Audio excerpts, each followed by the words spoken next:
Hello! In this video I will show you how to install ChatGPT widget on VIVO Y36.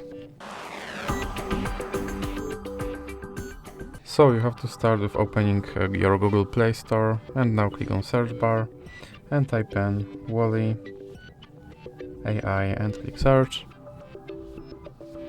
and click install. Now click open. And now click this button to skip introduction, and now click open permissions, click on AI assistant and click here to allow this app to display over other apps, and then you can click back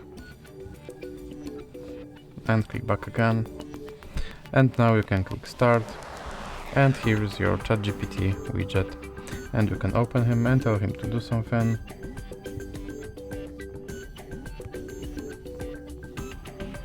And as you can see, he responded. And if you want to remove him from your screen, just drag him into the X icon in the middle. So that's it for this video. If you liked it, please remember to leave a like and subscribe.